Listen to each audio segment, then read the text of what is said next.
है। इसका नाम है जो कृष्ण कॉन्शसनेस। ये 4 बात, सब समय भगवान का चिंतन करना। इसलिए हम लोग सबसे अनुरोध करते हैं कि हरे कृष्णा नाम जपा कीजिए तो मन भगवान में लगेगा।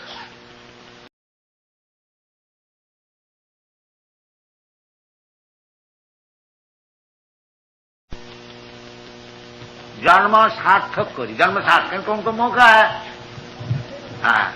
भारत भूमि में घर घर में गीता है, भागवत है, बाकी कोई पढ़ता नहीं, कोई जानता नहीं, कोई सुनता। इतना गधा हो गया। इसलिए चैतन्य महाप्रभु विशेष करके कहते हैं कि भारत भूमि ते मनुष्य जन्म ही लगा।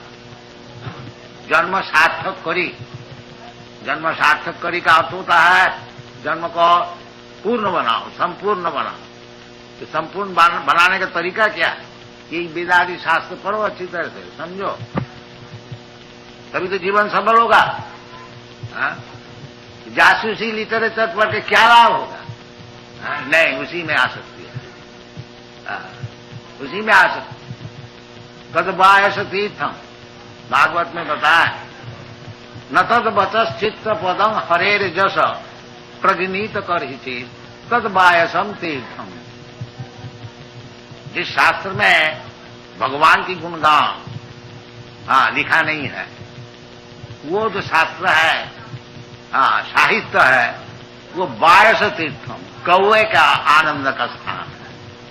कौए जितना झूठा चीज, खराब चीज फेंक देता है रास्ता में, उसी में कौआ लोग आके आनंद लेते। तद बायसम तीर्थ। और जिस शास्त्र में भगवान का गुणगान लिखा है वो हंस का लिया है, परमहंस, हंस, हांस, राजहंस। वो स्वच्छ जल में रहता है, जहाँ पद्म फूल और बड़ा वातावरण बड़ा सुंदर, वहां जाके वो हांस लोग रहता है। और कौए होता है जहाँ सब खराब चीज फेंक दिया जाता है, उधर कौए। ये पक्षी में ये विभेद है, कोई हंस है कोई कौए है। इसी प्रकार ये जो शास्त्रादि है, वेदादि शास्त्र में जो ध्यान नहीं देते हैं और इधर उधर का न्यूज़पेपर, जासूसी सब खबर पढ़ते हैं, वो सब कौए हैं। राजहंस जो होगा ये सब शास्त्र का अनुसरण कर, परमहंस, राजहंस, ये उचित है।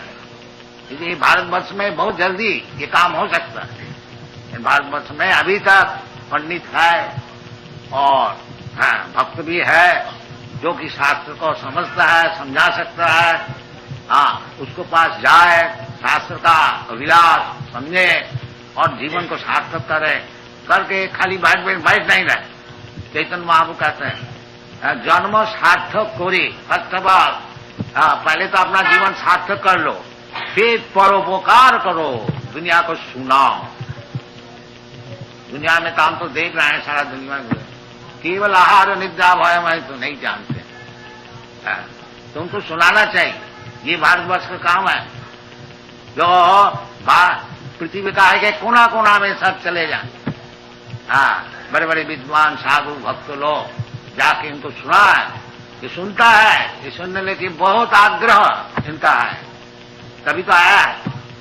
ये इधर आपका स्विंग मशीन देखने को नहीं आया।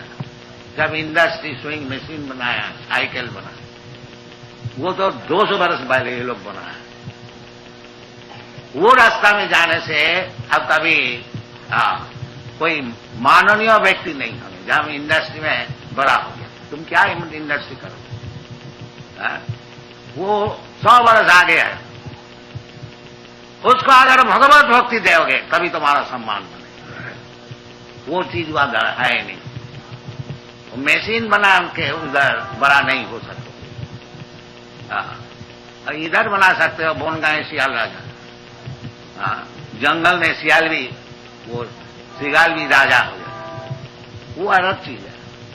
यदि भारतवर्ष का सम्मान चाहते हैं तो ये चैतन्य महाप्रभु का जो मिशनरी है, जो भारत भूमिते मनुष्य जन्म हईल जा, जन्म सार्थक करी करो परोपकार। ये भारत का मिशन होना चाहिए। उधर से नकल करके और इसका बाद बिल्डिंग बना करके इसमें आप उससे बड़ा नहीं हो सके, वो और आगे बहुत। इसीलिए ये कृष्ण कॉन्शसनेस मूवमेंट है, जब असल में भारत की जो असली कृष्टि है, सभ्यता है, भगवत भक्ति और भगवत गीता मौजूद है, कोई मुश्किल नहीं है। भगवत गीता में सब बात अच्छी तरह से लिख दिया गया है, उनको अच्छी तरह से समझाओ, खुद भी समझो, अपना जीवन का सार्थक करो और परोपकार करो। सिंपल, कोई मुश्किल नहीं। और चैतन्य महाप्रभु बताया है कि आप लोग सब गुरु बन जाइए। कहते गुरु का बहुत जरूरत है, क्या सारा दुनिया सब मूर्ख है, दगा है, उसको सिखाने के लिए बहुत गुरु का जरूरत है।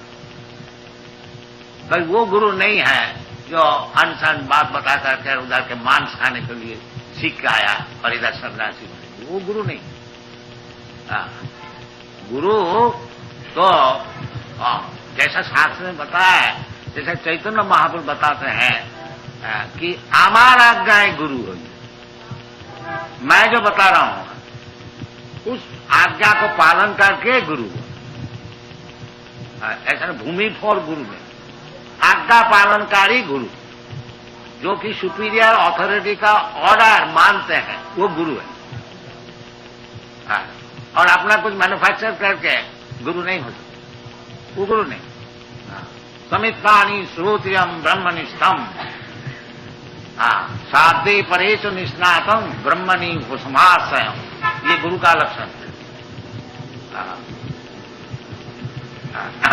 तद्विद्धि प्रणिपातेन परिप्रश्नेन सेवया उपदक्षन्ति तद ज्ञानम ज्ञानिना तत्वदर्शी।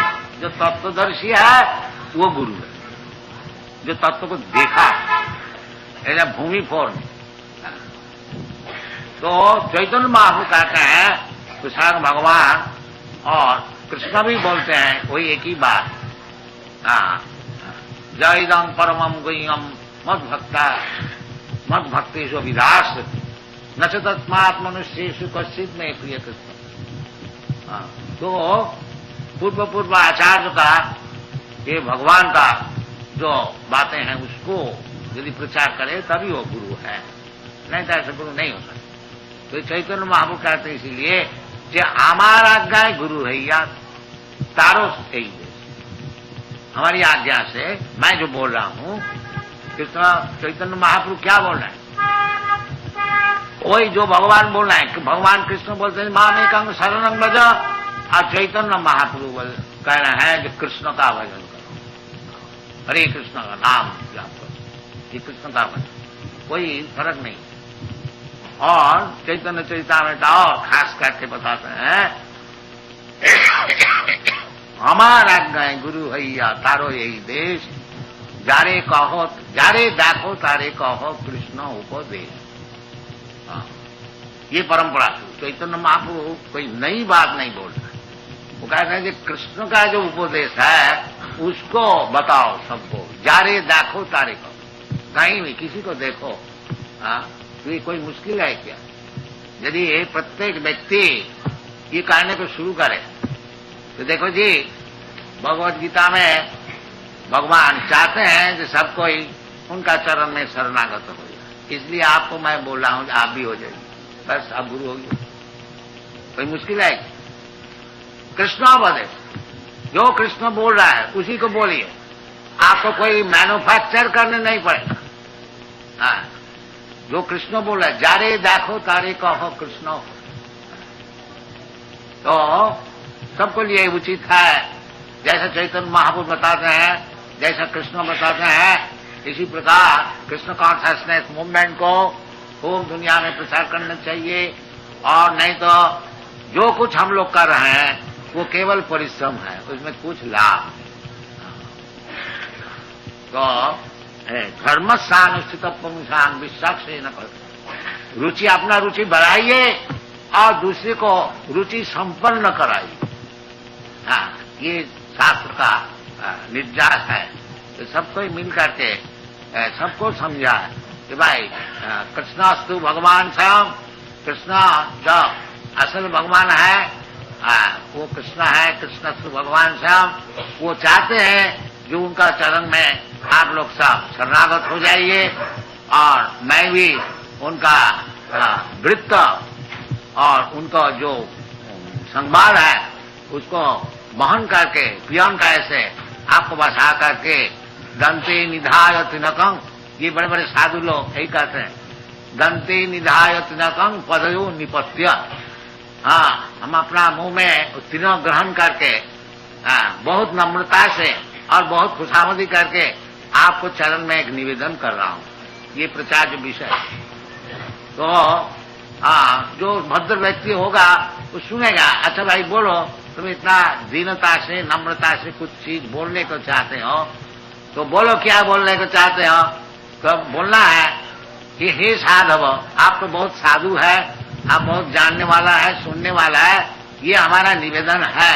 सकलों में वह विहाय दूरा, जो कुछ आप सीखे हुए हैं उसको फेंक दीजिए, उसको दूर में फेंक दीजिए। सकलों में वह विहाय अधूरा, फिर हमको क्या करना है? चैतन्य चंद चरणे कृतानुराग।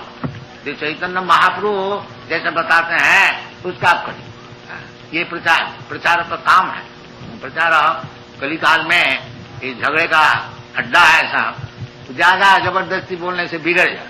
हाँ, तो बहुत खुशामदी करके, जो आपको पैर में गिर करके और खुशामदी करके और दंत में तीर्ण ग्रहण करके एक निवेदन कर रहा हूं, जो आप बड़े साधु है, बहुत सीखे हुए हैं, कृपा करके सब कुछ भूल जाइए, केवल चैतन्य महाप्रभु जैसे बता है ऐसे सुनिए। तो क्या बता है ना, ओ जारे देखो तारे कहो कृष्ण से, जिससे आपसे मुलाकात हो, बाजार में हो, घर में है, हाट में हो और रेल में हो, एरोप्लेन में है, देखो जी ये भगवत गीता की वाणी है, सर्वधर्मान तो आप ये काम कीजिए, हरे कृष्ण बोलिए, बस अब गुरु बन धर्म स्थान पुंसान विश्वक्सेन प्रकाशित। और अब एक धर्म का विषय बोलना है। धर्म का अर्थ होता है ड्यूटी। तो ड्यूटी एक एक व्यक्ति का एक एक ड्यूटी होता है, जैसा पहले आप लोग को सुना है। तो वास्तविक मनुष्य समाज में 4 विभाजन होना चाहिए। चातुर्वर्णन मया सृष्टि, गुण कर्म विभाग, ये होना ही चाहिए। ब्राह्मण, क्षत्रिय, वैश्य, शूद्र। ब्राह्मण कौन है? जिसका दिमाग बहुत अच्छा है और प्रैक्टिस किया है, तपस्या किया है, सत्य, सम, दम, तितिक्षा, आर्जव, ज्ञानम, विज्ञानम, आस्तिकम, ब्रह्म कर्म स्वभाव, ये सिखाना चाहिए। एक class of man there must be Brahmin, नहीं तो सोसाइटी को कौन गाइड करे? सब शूद्र हो गया तो कौन गाइड करे? कलियुग में तो यही मुश्किल है, कलौ शूद्र संभव, कोई ब्राह्मण नहीं। कौन सिखाएगा? ब्रेन नहीं है, शूद्र है पैर और ब्राह्मण है हेड और क्षत्रिय है बाहु और वैश्य है पेट। जैसा शरीर में 4 विभाजन है, इसी प्रकार समाज का 4 विभाजन होना चाहिए और सबसे परस्पर कोऑपरेशन, सहयोग होना चाहिए, तो परफेक्ट सोसाइटी। जैसा आपका हमारा ब्रेन है, पैर है, हाथ है, पेट है, ये अगर सहयोग करे तो शरीर सुस्त रहता है, सब काम ठीक ठीक चलता है। इसलिए भगवान कहते हैं कि चातुर्वर्ण मया सिस्टम। ये जो ब्राह्मण, क्षत्रिय, ये सब आजकल का विचार है, सब उड़ा दो, केवल शूद्र ही रहो, उसमें कुछ लाभ नहीं। ये शूद्र लोग जो गवर्नमेंट में चला गया है, तो ये क्या गवर्नमेंट चला गया? शूद्र क्या गवर्नमेंट? तो क्षत्रिय चाहिए। इसलिए दुर्दशा। ये जो 4 विभाजन है धर्म, इसका नाम है वर्णाश्रम धर्म। हम लोग अभी नाम दिया है हिंदू। हिंदू ने, हिंदू को मुसलमान का दिया नाम है, असल में शास्त्रीय नाम है वर्णाश्रम धर्म। हिंदू धर्म नहीं, वर्णाश्रम, 4 वर्ण 4 आश्रम, ब्राह्मण, क्षत्रिय, वैश्य, शूद्र और ब्रह्मचारी, गृहस्थ, वानप्रस्थ, सन्यासी। ये 8 चीज अच्छी तरह से ऑर्गेनाइज भाव से चलना चाहिए। तो कलयुग में ये भी असंभव हो गया। और ठीक ठीक ब्राह्मण क्षत्रिय वैश्य मिलता नहीं। इसलिए कलयुग में भगवान शास्त्र में एक ही निर्देश दिया है कि तुम चाहे ब्राह्मण हो, शूद्र हो और क्षत्रिय हो, जो कुछ हो, असल में तुम्हारा काम है भगवान को संतुष्ट करना। ये असल काम है। वर्णाश्रम विभाग, ये नैमिषारण्य में बड़े बड़े ब्राह्मण पंडित और ऋषि लोग को विचार में ये स्थिर हुआ है। अतः पुंग भी द्विज श्रेष्ठ, ये शुद्ध गोस्वामी बताया। तो देखो जी, आप लोग तो सब द्विज श्रेष्ठ है, बड़े बड़े ब्राह्मण सब इधर उपस्थित है। तो शास्त्र का अनुसार ये निर्दिष्ट है। अतः पुंग भी द्विज श्रेष्ठ वर्णाश्रम विभाग, कोई वर्णाश्रम को बात किया, ये 4 वर्ण और 4 आश्रम। तो वर्णाश्रम विभाग स्थानुष्ठित धर्मस्य संसिद्धि हरितोषण, वही बात इधर भी है। जो चाहे ब्राह्मण है ये, चाहे ब्रह्मचारी है ये, चाहे शूद्र है ये, चाहे गृहस्थ है ये, जो कोई असल आपका काम है संसिद्धि। यदि आप सिद्धि प्राप्त करने को चाहते हैं, संसिद्धि हरितोषण, भगवान को संतोष करना। तो कलयुग में ये जो विभाजन है ब्राह्मण क्षत्रिय वैश्य शूद्र ब्रह्मचारी गृहस्थ वानप्रस्थ, स्थिति की होना बहुत मुश्किल है। इसलिए एक काम सबके लिए उचित है कि हरितोषणम, भगवान को संतुष्ट, तब आप सिद्धि होगी, संसिद्धि हरितोष। तो भगवान कलयुग में बड़ा सरल भाव से संतुष्ट हो सके। क्यों? किस तरह से? हरेर नाम नाम केवलम कलौ नास्तेव नास्तेव नास्तेव गतिरन्त। इसलिए शास्त्र का निर्देश अनुसार हम लोग तो बहुत गिरे हुए हैं। इसलिए हरेर नाम, भगवान का नाम, ये नहीं है कोई नाम लिया, नहीं, हरेर नाम। इसलिए खास करके बताया हरेर नाम। तो भगवान का अनंत कोटि नाम है, राम नृसिंह बराह आदि अनेक हजार नाम है। कोई नाम भी ग्रहण कीजिए। अभी हम तेहरान से आ रहे हैं, उधर मुसलमान का देश है। तो कोई ऐसा समझा जो हम लोग आपका कृष्ण का नाम क्यों ले? नहीं, हम बोलता है जो कृष्ण का नाम नहीं, भगवान का नाम अनेक है। आप क्या भगवान का नाम समझते हैं? वो बोलता, हम लोग बोलता है अकबर, अल्लाह, तो राजा का नाम लीजिए, बाकी भगवान का ही नाम लीजिए और कुछ नाम। नाम नामकारी बहुला निज सत्व शक्ति। तो भगवान का नाम शास्त्र में जैसा है उसको ग्रहण कीजिए, ग्रहण करके अपना जीवन को सफल कीजिए, कोई मुश्किल नहीं है। और यदि हम लोग भगवान का नाम नहीं लिया, भगवान को समझा नहीं, धर्म स्थान विश्वक्षेण कथा, भगवान को अपनाया नहीं, तो फिर जीवन केवल विफल हुआ, समय वही केवल। ये शास्त्र का निर्देश है। तो कलयुग में ये बड़ा सरल है कि हरे कृष्णा कृष्णा कृष्णा हरे हरे, हरे राम राम राम हरे। ये कीर्तनीय सदा हरि सततं कीर्तयन्तं मां यतन्तश्च धीरभृता, भगवद गीता में। ये सब समय हमारा नाम कीर्तन करते हैं। सततं माने 24 उठते बैठते सोते खाते पीते सब समय हरे कृष्ण। सततं कीर्तयन्तं मां यतन्तश्च धीरभृता, नमः संतश्च मान नित्यं नित्य युक्ता उपासते। ये सब शास्त्र का निर्देश है। तो शास्त्र विधि ग्रहण करने से सिद्धि होती है, और नहीं तो सिद्धि नहीं। तो फिर समय है वही कबल। यदि शास्त्र विधि को हम लोग छोड़ देते हैं, न सिद्धि स्वभावनति, जो शास्त्र विधि मुत्सिद्ध वर्तते काम का, न सिद्धि स्वभावनति, उसको कभी सिद्धि लाभ नहीं, न सुखंग न परांगति, और सुख तो होता ही नहीं है, परागति का बात ही छोड़। तो शास्त्र में बताया है, निर्देश दिया है, चैतन्य महाप्रभु ने प्रचार किया है, ये हरे नाम केवलम, बड़ा सरल उपाय है। ये आप लोग से निवेदन है कि इसको ग्रहण कीजिए और इसको जपा कीजिए, जीवन आपको सफल हो। Thank you very much.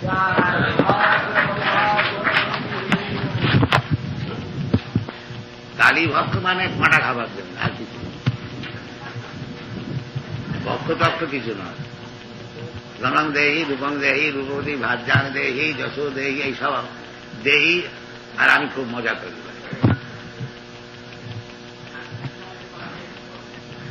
Kali পুজো তাদের জন্যই করা হয়েছে যারা পাঁটা খাবে। এমনি বৃথা মাংস, কসাইখানার মাংস খেয়ে খেয়ে একবারে নরকে যাবে। সেই জন্য কালী পুজোর ব্যবস্থা করা হয়েছে যে মাসে একবার হয় আমাবস্যাতে কালী পুজো করলে, আর যাই হোক মায়ের প্রসাদ খাও, তো মাসে একবারই পাঁটা খাবার সুবিধা। আর রোজ নয় যে ওই দোকানে তো একটা কালী রেখে দিয়েছে, এটা তো শাস্ত্রবিধি। শাস্ত্রবিধি হচ্ছে কালী পুজো করে খাও, সেটা মানে রেস্ট্রিক্ট কর। এটা যে খুব একবার রাস্তা করে দিয়েছে আজকাল যেটা চলছে সব জায়গাতে। মুসলমানের যে কোরবানি, সেটা ওই বকরিদের সময় মসজিদে করে। এটা জীব হিংসা একেবারে নিষেধ শাস্ত্রে সব জায়গায়। খ্রিস্টানরাও 10 কমান্ডমেন্টস ভেতর আছে, দাও শাল না ঠিক, কি মানছে কি শুনছে, যা তা শাস্ত্র। সেই জন্য বলছে যশাস্ত্র বিধি মুৎসৃজ্য বর্ততে কাম কাজ না সিদ্ধি না সুখম না পড়া। যারা শাস্ত্রবিধি ছেড়ে দিয়ে যা তা করে, তারা সুখ তো কোনোদিন পাবে না, সিদ্ধিও পাবে না, আর মুক্তির তো কোনো কথা।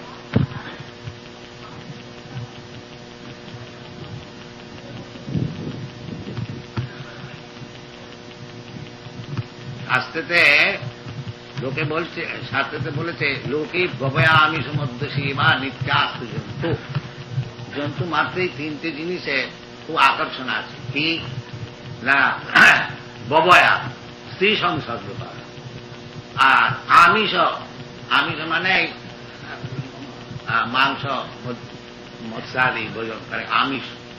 ববয়া আমিষ। আর মদ্য সেবা, লিকার, ড্রিঙ্কিং লিকার, এটা একটা সাধারণ আকর্ষণ আছে। এটা আবার শাস্ত্রেতে নির্দেশ করছে কেন না, নির্দেশ এই জন্য করছে আকর্ষণটাকে ক্রমশ কমিয়ে ওটাকে নীল করে দেবে। এই জন্য শাস্ত্রেতে বিবাহ করতে বলছে যে স্ত্রী পুরুষের সঙ্গ হতে আছে, বিবাহ করার না করা আছে। ওটা বিবাহ করতে বলছে কেন না, ওটাকে রেস্ট্রিক্ট করছে যে একটা স্ত্রী একটা পুরুষের মধ্যে থাক, তাহলে ব্যভিচার হলে তো আর কিছু সব নষ্ট হয়ে যাবে। ওটাকে রেস্ট্রেন করছে। পাটা তো এমনি বাজারে কিনতেই পাওয়া যায়, আবার কালী পুজো করে বলবা সেটা ওই রেস্ট্রিক্ট করছে যে অমাবস্যার দিনে কালী পুজো হবে, তার মানে রেস্ট্রিক্ট হয়ে গেল মাসে একবার। ওই ইচ্ছে করলো বাজারেতে কসাইখানার মাংস কিনে নিয়ে এলো, মহাপাপ। রেস্ট্রিক্ট করতে করতে করতে করতে কোনোদিন ওটা শূন্য হয়ে যায়। আসল উদ্দেশ্যটা যে সকল ছাড়তে হবে, কিন্তু তো ছাড়বে না, ওই আস্তে আস্তে ছাড়বে। এই জন্যে শাস্ত্রতে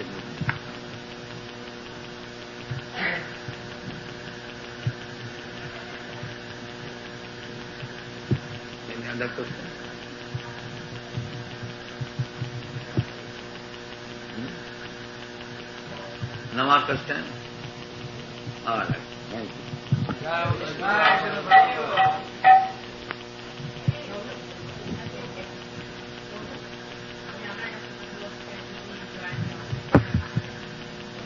হ্যাঁ বলুন।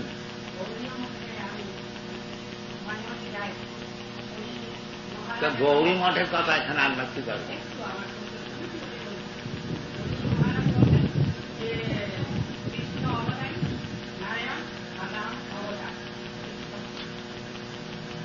হ্যাঁ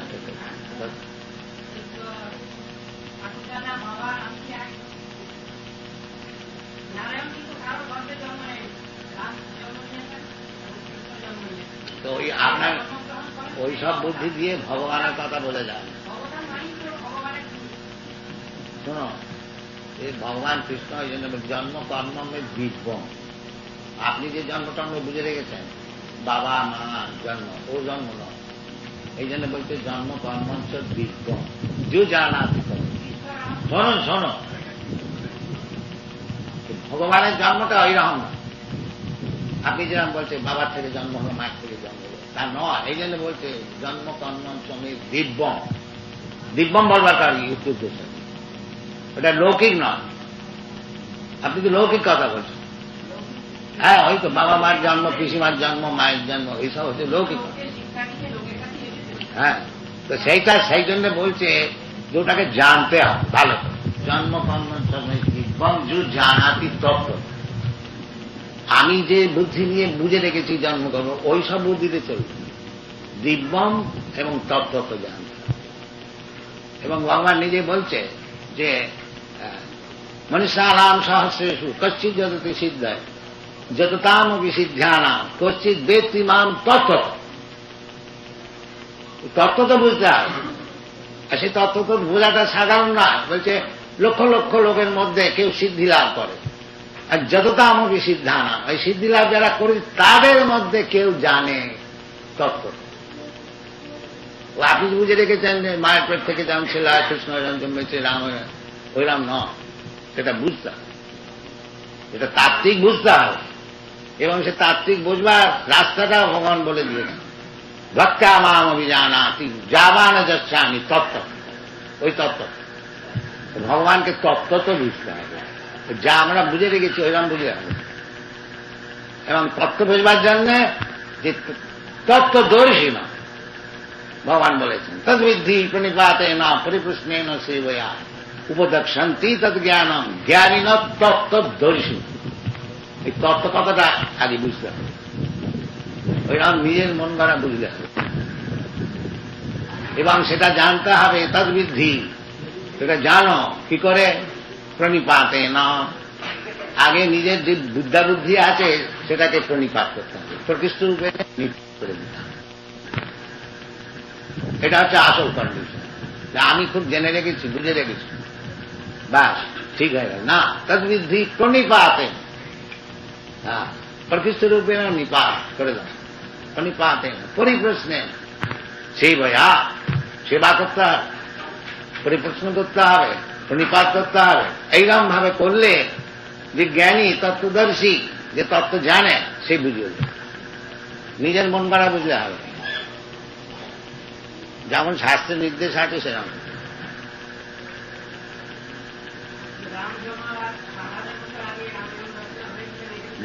ওই জন্য বলছি যে তত্ত্বদর্শীর কাছে যেতে হবে, ওইরকম ভাবে বুঝলে হবে, ওইরকম বুঝলে হবে।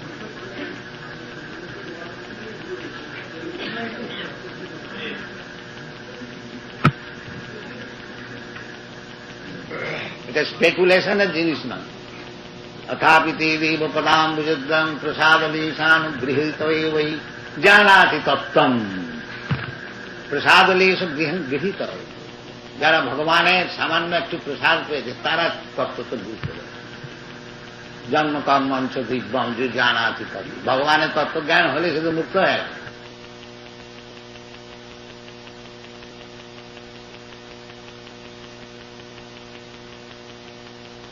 एकदासो बनन जाता,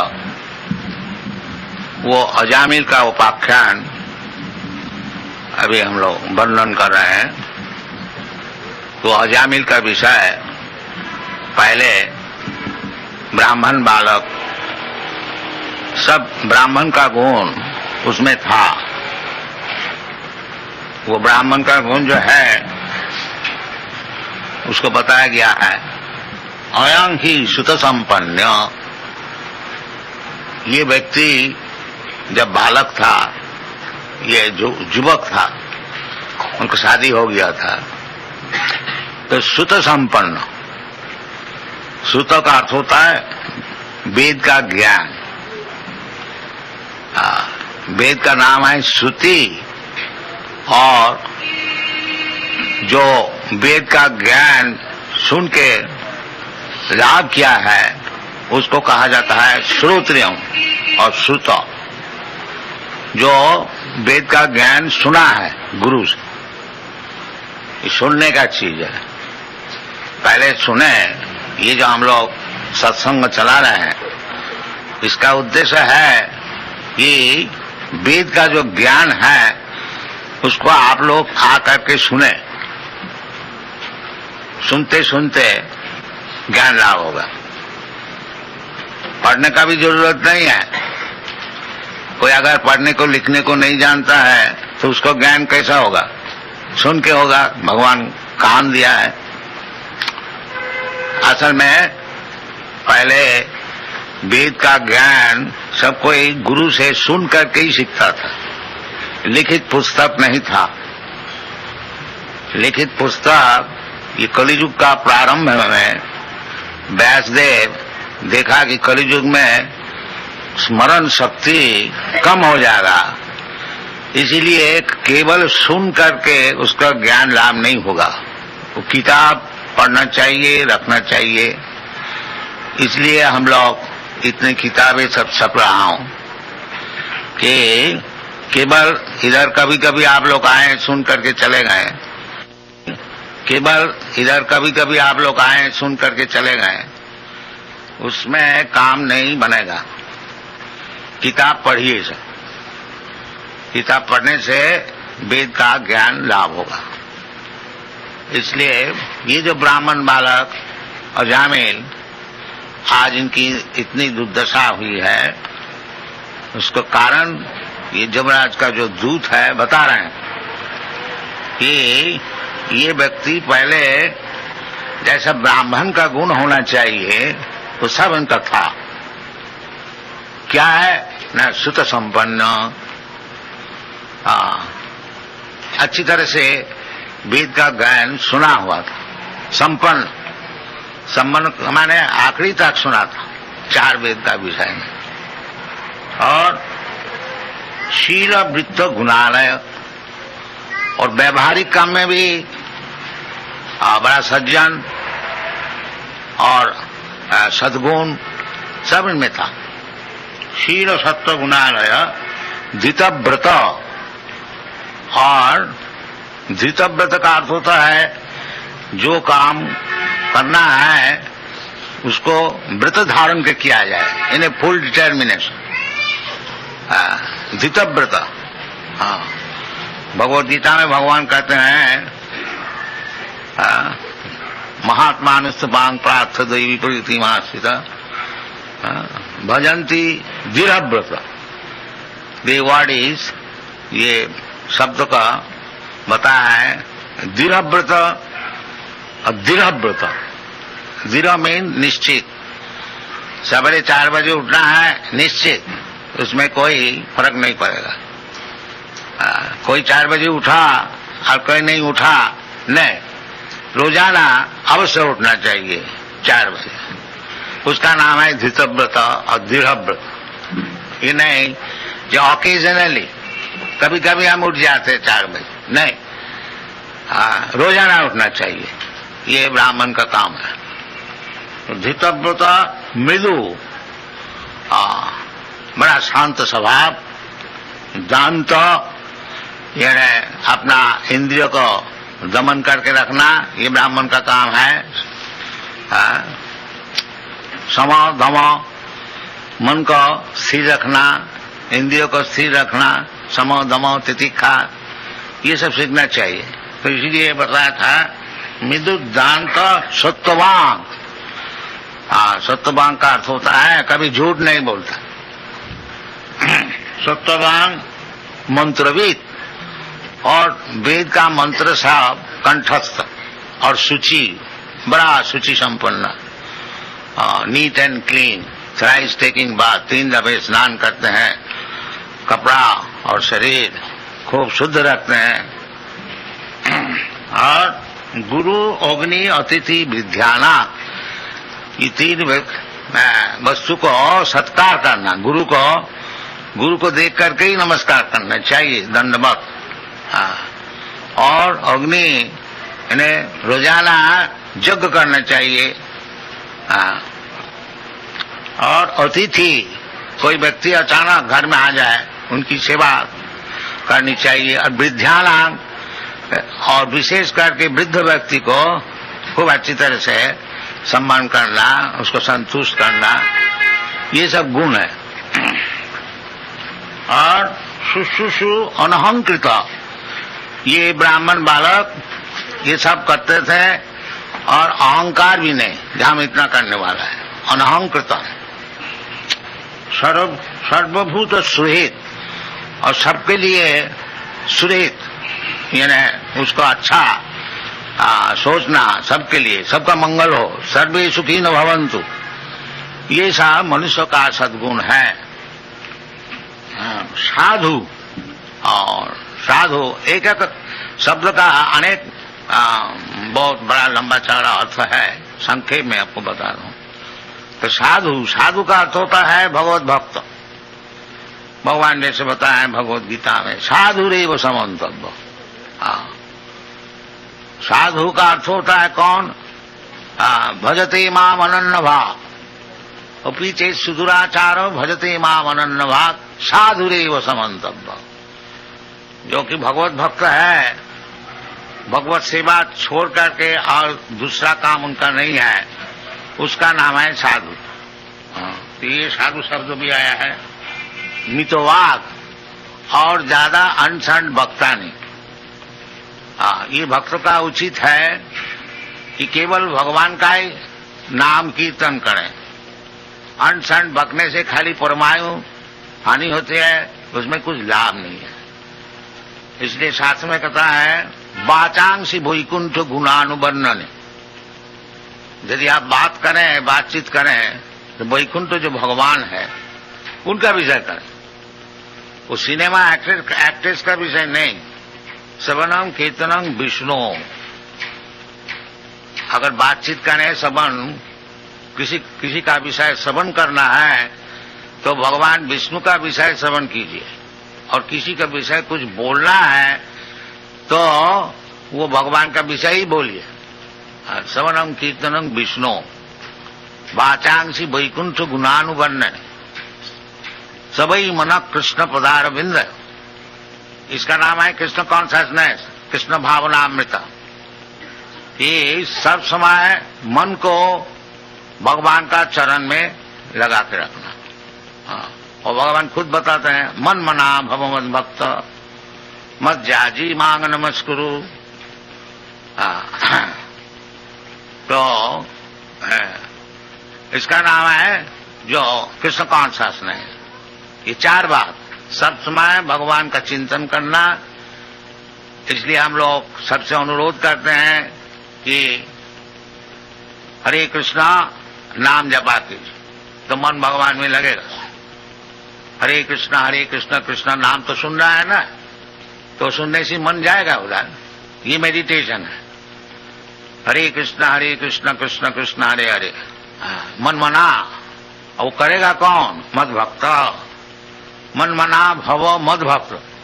बिना भक्त हुए वो हरे कृष्ण क्यों जपेगा? तो मन मना भव मद भक्त मद जाजी, मुझको पूजा करो। इसलिए भगवान खुद आए हैं मंदिर में। खूब अच्छे से सजाओ, भगवान को फूल चढ़ाओ, भगवान को भोग लगाओ, प्रसाद खाओ। ये सब शास्त्र में विधान दिया है। मन मना भव मद भक्तो मद जाजी मांग नमस्कुरु। अगर कुछ नहीं कर सकते हो, एक दफे आकर के नमस्कार करके जाओ। बहुत सरल है, कोई मुश्किल नहीं है। बाकी हम लोग करने को नहीं चाहते। अब लोग कहते हैं चलो जी मंदिर में जाके कर क्या होगा, चलो रेस्टोरेंट में चलो, एक कप चाय पिया जाए, बीड़ी फूका जाए। ये सब दुर्दशा क्यों ना हो? तो शास्त्र में जो विधि है उसको हम लोग मानते नहीं, उसको उल्लंघन करते हैं, तो उसको कभी सुख मिल सकता है नहीं। जशास्त्र विधि उत्सृज्य वर्तते काम का अर्थ न सुखम सवानति। उसको कभी सुख नहीं मिलेगा। शास्त्र विधि को उल्लंघन करेंगे और हम सुखी रहेंगे, ये संभव नहीं है। तो ये बालक, ब्राह्मण बालक, ये युवक 20-25 बरस उम्र, ये सब चीज सीख लिया था। ब्राह्मण का घर में जन्म लेने का उपकार क्या है? दूसरे को सीखने पड़ता है, और ब्राह्मण का घर में जन्म होने से पिता माता का आचरण देख करके ये खुद ही सीख जाता। ये उपकार है। और ब्राह्मण का घर में जन्म हुआ और पिता माता का भी ब्राह्मण का आचार नहीं है, तो बालक कैसे सीखे? और उसको सिखाया भी नहीं जाता स्कूल कॉलेज में भी, तो ये पतन हो गया।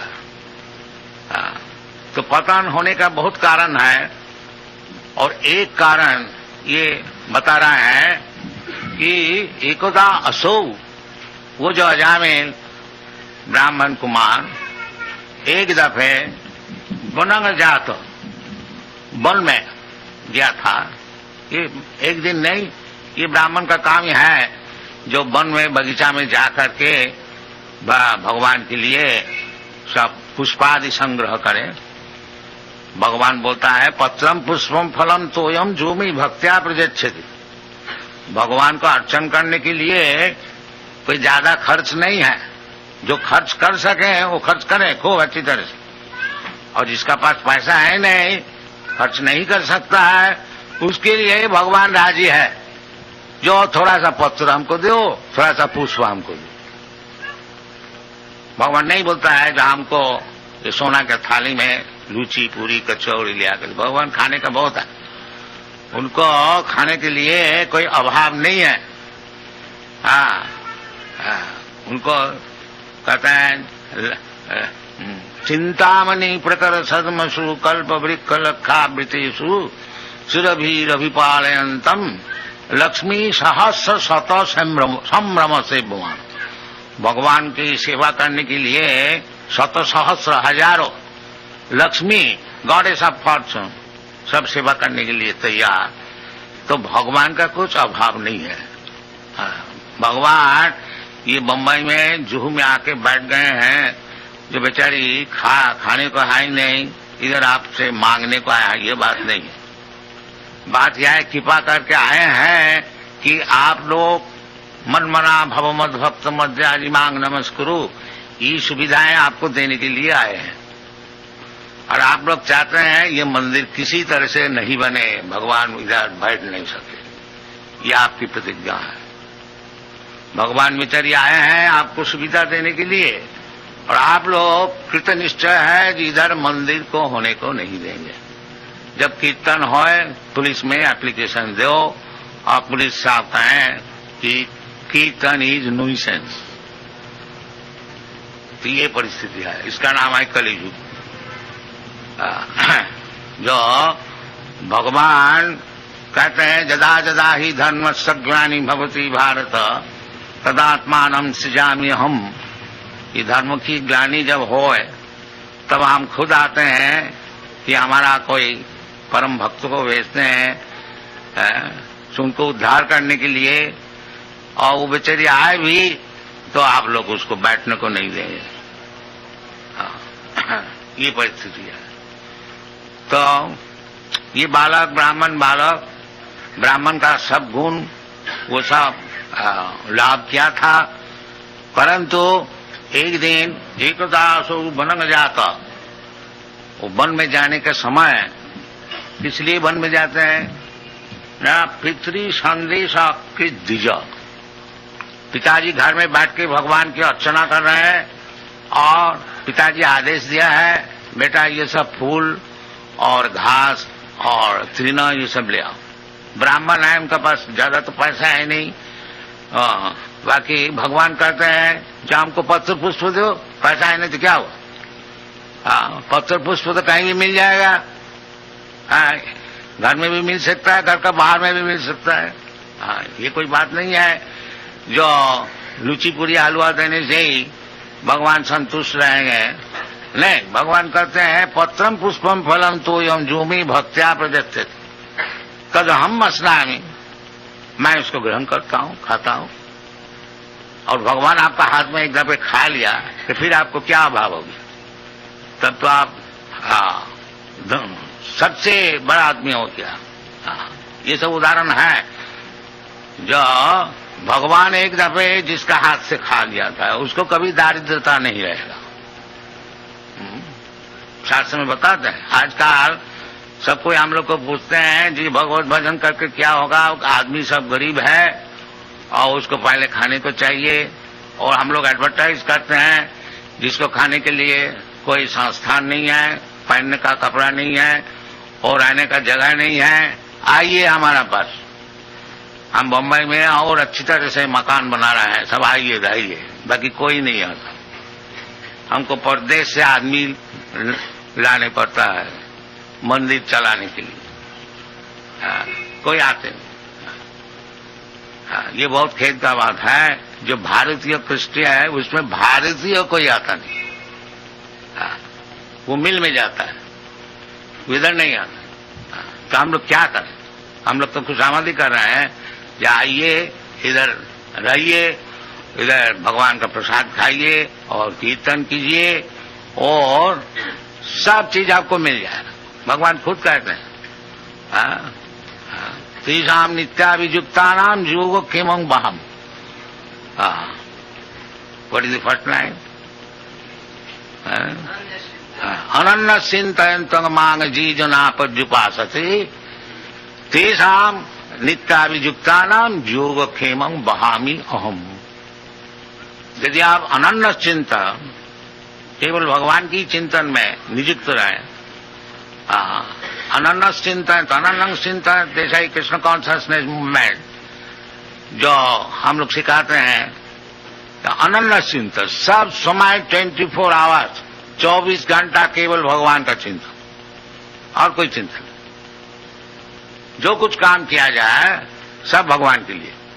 इधर होता है एक्चुअली, आप लोग सब देखिए, हम लोग ऐसे नहीं है बैठ के रहते हैं सोते हैं, नहीं, हम लोग मंदिर में अर्जन करते हैं, भगवान को सजाते हैं, भगवान को भोग लगाते हैं और भोग लगाने के लिए अच्छी तरह से रसोई करते हैं और रसोई के लिए चीज हम मांग के ले आते हैं और भगवान के लिए किताब लिखते हैं और किताब भी फिर छपाते हैं, प्रेस में जाते हैं, फिर इस तरह से अच्छी तरह से किताब छपा दिया देखता है, फिर उसको बेचने के लिए कोशिश करते हैं। इसीलिए 24 घंटा हम लोग का एंगेजमेंट है, 24 आवर्स, 1 मिनट भी समय नहीं है। इसका नाम है अनन्य चिंतन और कुछ चिंता नहीं है, केवल भगवान का विषय। जैसा साधारण व्यक्ति उस सब समय अपना घर गृहस्थी का चिंतन करते हैं, किस तरह से अपना गृहस्थी को पालन किया जाए, किस तरह से लड़का बच्चे को शिक्षण दिया जाए, किस तरह से रुपया उपार्जन किया जाए, ये जैसा उनका चिंतन है, हम लोग का भी ऐसी चिंतन है। बाकी भगवान के लिए, भगवान का मंदिर किस तरह से बनेगा, इतना क्यों लड़ाई हम लोग इधर करते हैं। हमारे 108 मंदिर है और एक अगर इधर नहीं हुआ तो 107 तो जरूर रह जाएगा, तो उसमें हमारा कुछ नुकसान नहीं है। बाकी हम लोग सोचते हैं जो ये भगवान का मंदिर, बम्बई इतना बड़ा भारी शहर है, क्यों अच्छी तरह से नहीं बनाया जाए, ये हम लोग का चिंता। बाकी बाधाएं देते हैं, नहीं तुमको नहीं देगा, तो बाधाएं देने होने दीजिए, ताकि हम लोग चिंतन नहीं छोड़ेंगे। हमारा चिंतन चले, ये हमारा काम है। उसमें सफल होए और नहीं सफल होए वो चिंतन है नहीं। सफल होगा भगवान की इच्छा होगा तो इच्छा होगी तो सफल होगा, और नहीं होगा तो हमारे क्या, भगवान का काम भगवान को करने को नहीं दिया, तो उसमें हमारा कोई नुकसान नहीं है। तो ये इसका नाम है मन मना मम भक्त। ये इतना प्रयास कौन करेगा अगर भक्त नहीं हुआ? वो लोग छोड़ देगा, मतलब क्यों इतना झंझट में जाए। चलो जी, इतना टाइम तो कुछ शेयर मार्केट में स्पेकुलेशन करने से कुछ रुपया पैदा हो जाए, तो ये भक्त ही कर सकता है। मन मना भव मत भक्त, इसलिए भगवान कहते हैं भगवत भक्त, क्योंकि उसका चिंतन सब समय रहेगा और वही सबसे बड़ा जोगी है, जो भगवान का चिंतन किसी तरह से जेन तेन प्रकार, ये चैतन्य महापुरुष का फिलोसॉफी है, किसी तरह से जेन तेन प्रकार मन कृष्ण निवेश है, किसी तरह से मन जो है उसको भगवान का चरण में लगाएगी। ये कृष्ण कॉन्शियसनेस फिलोसॉफी। तो हर किस्म का काम इधर है, कोई काम आप लीजिए उसमें कृष्ण सेंटर, इसलिए वो मन मना भवमत भक्त, वो भक्त हो गया और मन सब समय भगवान का चरण में उसको लगा रहा। तो उसके लिए भगवान खुद कहते हैं, जो इस प्रकार जो व्यक्ति है सब समय हमारा चिंतन करते हैं, उसको कोई अभाव नहीं रहेगा। उसका अभाव का विषय है मैं खुद देखूंगा। तेषाम नित्याभियुक्तानाम योगो क्षेमं वहामि अहम। Whatever necessities they have got, Krishna will bring personally. Here, you take it.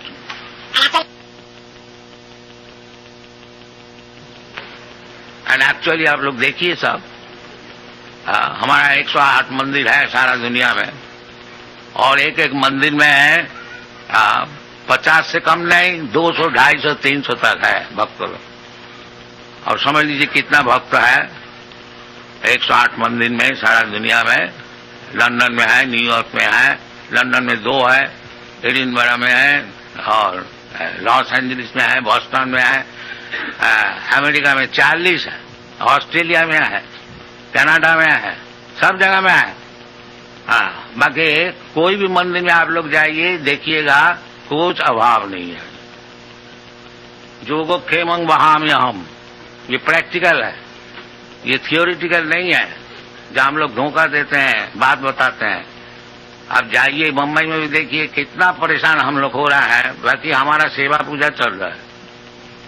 अगर मंदिर बनाने को नहीं भी दे तो हमारा सेवा पूजा तो चल रहा है, उसमें हमारा नुकसान कोई नहीं है। बाकी जो लोग बाधा देते हैं उनको नुकसान होगा, जरूर होगा। ये भगवान कभी सहन नहीं करेंगे। तो ये सब होनी चाहिए भारत में, विशेष करके ये, क्योंकि भारतीय संपत्ति है भगवत भक्ति। भगवत भक्ति जो है विशेष करके भारतवर्ष में ही है। इसलिए देवता लोग भी भगवान से प्रार्थना करते हैं कि हमको फिर भारतवर्ष में जन्म दीजिए। इस शास्त्र में भारत भूमि ऐसी है पुण्य भूमि कि इधर में जिसका जन्म हुआ है वो स्वाभाविक तौर से ही भक्त होते हैं, उसको जबरदस्ती उसका भक्त बनाया जाता है। अभी तक जब हम लोग कोई संकीर्तन मूवमेंट किसी शहर में करते हैं, आप लोग देखा होगा मुंबई में हम लोग वो what is that place, cross मैदान में 2 दफे 3 दफे किया था। तो 30,000 40,000 व्यक्ति सब आते थे। कलकत्ता में किया था, उधर भी यही, हैदराबाद में किया था, मद्रास में किया था। तो अभी तक भगवत भक्ति भारतीय लोग भूला नहीं है, उनको जबरदस्ती भुलाया जाता है। तो भूलना नहीं, इसको छोड़ना नहीं, फिर मनुष्य जीवन का असफलता हो जाएगा। ये नहीं, मनुष्य जीवन का सफलता चाहते हैं तो ये भगवत भक्ति अवश्य ग्रहण किया जाए। भगवत भक्ति हीन जाति जपस तप क्रिया अप्राणस्य ही देह समन्नन लोकरंजन। भगवत भक्ति जिसका है नहीं, उनको बड़ा जाति और जपस तप ऑस्टेरिटी तपस्या और क्रियाकांड, ये सब कैसी है? दे अप्राणस्य ही देह समन्नन लोकरंजन। जैसा मुर्दा को सजाया जाता है, मुर्दा को सजाने से मुर्दा का क्या लाभ होता? कुछ नहीं लाभ होता, न किसी का लाभ होता। लोक रंजन, एक लोक रंजन है। देखो जी ये मुर्दा को कैसा सजा के ले जा रहा है, आदमी ताली ठोकेगा, देखो जी, मतलब उसमें लाभ कुछ नहीं है। इसी प्रकार आप खूब बड़ा जाति बन जाइए और बड़ा इंडस्ट्रियलिस्ट बन जाइए, सबको बड़ा बड़ा बन जाइए, और भगवत भक्ति है ही नहीं तो वही मुर्दा सजाने के लिए जैसा होता है वो बात। इसलिए भगवत भक्ति नहीं छोड़ना चाहिए। और ये भगवत भक्ति, ये जो अजामिल पिता का निर्देश अनुसार कहते हैं पितृ संदेश कृत दिजो, ये ब्राह्मण का लक्षण है। तो पिताजी पूजा में बैठे हुए और पिताजी ऑर्डर दिया है, अज्ञान, जो बेटा थोड़ा फूल फल ले आओ और भगवान को सेवा में लगाएंगे, और द्विज, ये द्विज का काम है। आदाय तत्व आवृत्य फलो पुष्प समित कुशान, और पिता का निर्देश अनुसार वो बालक फल फूल और समित यानी कुश ये सब लेकर के आ रहे थे वन से। और रास्ता में क्या देखा है कि ददर्शा कामिनं कश्चित्, एक कामी पुरुष को देखा। कामी माने शूद्र, शूद्र होता है कामी, और ब्राह्मण होता है संयमी, काम को संयमन करते, सम दम। अगर कोई व्यक्ति लास्टी डिजायर्स को दमन नहीं कर सकता है वो शूद्र है, और जो दमन कर सकता है वो ब्राह्मण है, वो स्वामी है, वो गोस्वामी है। स्वामी का अर्थ होता है मालिक, गोस्वामी का अर्थ होता है जो इंद्रिय का मालिक। साधारणतः इंद्रिय का दास होता है। जीवा है एक इंद्रिय, वो बोला जी एक बीड़ी हमको दीजिए, जीवा सूख गया है तो इसी वक्त बीड़ी देनी चाहिए। तो इसका माने मैं जो है जीवा का दास है। जीवा बीड़ी मांग रहे हैं, सिगरेट मांग रहे हैं, हम भी उसको दे रहे हैं। इसके माने हम तो समझते हैं मालिक है इंडिपेंडेंट, बाकी हम जीवा का दास है। और जब अब जीवा का दास नहीं होंगे, जीवा बोलता है हमको बीड़ी दीजिए, आप जब बोलेंगे नहीं बीड़ी नहीं, तब अब जीवा का दास नहीं, गो का दास नहीं है, गो का स्वामी है, गोस्वामी, उसका नाम है गोस्वामी। जीवा एक इंद्र है, इंद्र का नाम होता है गो, और जब गो का दास हो जाते हैं तो गो दास, और जब गो का स्वामी हो जाते हैं तो गोस्वामी, इसका नाम। गोस्वामी ये नहीं है तो नाम में तो गोस्वामी है और है बीड़ी का दास, ऐसे काम नहीं चलेगा। गोस्वामी का अर्थ होता है जो गो का स्वामी है। स्वामी जो टाइटल दिया जाता है सन्यासी को, इसका मतलब है जो सब इंद्रियों का स्वामी है, इंद्रिय का दास नहीं है।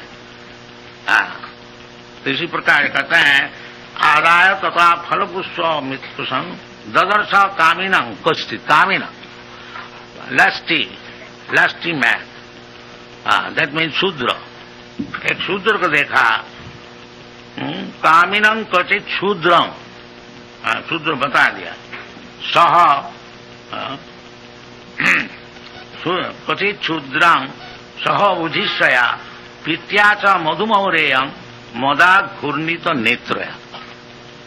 देखा जो एक औरत शूद्रा ने दोनों ही शराब लिया था, मद घूर्णिता, मद का अर्थ होता है शराब, और उसमें ब्रेन पजल हुआ गया था, मद घूर्णिता। इत्याच मधुमौरेयं मदा घूर्णित नेत्र, आग भी घूम रहा था, इन्हें बहुत अच्छी तरह से पिया हुआ था शराब। आजकल तो इसमें इनकरेजमेंट दिया जाता है, जाइए इधर शराब का दुकान है, बाकी ये सब शूद्र का काम है। ये ब्राह्मण का काम नहीं है, ये शूद्र का काम है। मत्तया श्रित विश्लित निव्या, और वो कपड़े भी सब ढीला हो गया था। विश्लित निव्या व्यपीत निरपत्रम, और दोनों मिलकर के वो आलिंगन चुंबन आदि सब कर रहे थे पब्लिक रोड में, निरपत्र, कोई लज्जा नहीं, बिल्कुल लज्जा नहीं, निरपत्र। किरंतम अनुगायंतम, ऐसे सब काम कर रहे थे, और वो सिनेमा का गान भी गाते थे। उस समय सिनेमा शायद नहीं था, तो अनुगायंतम ऐसी कुछ lust invoking songs they were singing, hasantam and laughing and smiling and अनांतिके, बस कोई बाधाएं नहीं। ये एक औरत और एक शूद्र और एक शूद्रानी को देखा। ये ब्राह्मण देखिए इतना क्वालिफाइड है, इतना क्वालिफाइड होते हुए भी सामने में जब देखता है तो उसका मन जरूर विचलित हो जाता है। वो तो बालक है, युवक है, और एक ब्राह्मण बालक एकोदा कभी ऐसा देख करके कितना उनका पतन हुआ था वो आगे मालूम होगा। और हम लोग रोजाना देखते हैं, अगर रास्ता में नहीं है, रास्ता में भी है, और उसको तस्वीर सिनेमा में भी दिखाया जाता है। तो किस तरह से युवक वो अपना ब्राह्मण धर्म में प्रतिश्रुत रहेगा, असंभव है। एक दफे देख करके अजामिल का कितना पतन हुआ था। वो फिर चोर बन गया, डाकू बन गया, ठग बन गया, और जो कुछ होने का था उसका सब हुआ था। और एक दफे देख करके, एक शूद्रानी को आलिंगित देख करके, और हम लोग रोज देख रहे हैं सिनेमा में, तो हमारा कितना पतन हुआ है और होने वाला है वो आप लोग थोड़ा समझ लीजिए। ये कलियुग है। इसलिए ये जो भारतीय कृष्टि वैदिक सभ्यता, इसको साधारण तौर से रक्षा करना बहुत ही मुश्किल है। इसलिए कलियुग जैसा बीमार है ऐसा दवाई भी है। ये शास्त्र में ऐसा बताया है, जो कलियुग जो है ये दोष का निधि है, समुद्र है दोष का। कितना दोष है ये भागवत में 12वें स्कंद में बताया गया। तो इसके लिए दवाई क्या है, दवाई भी बताया। वो क्या चीज है? कलौ दोष निधि राजन अस्ति जी को महान गुण।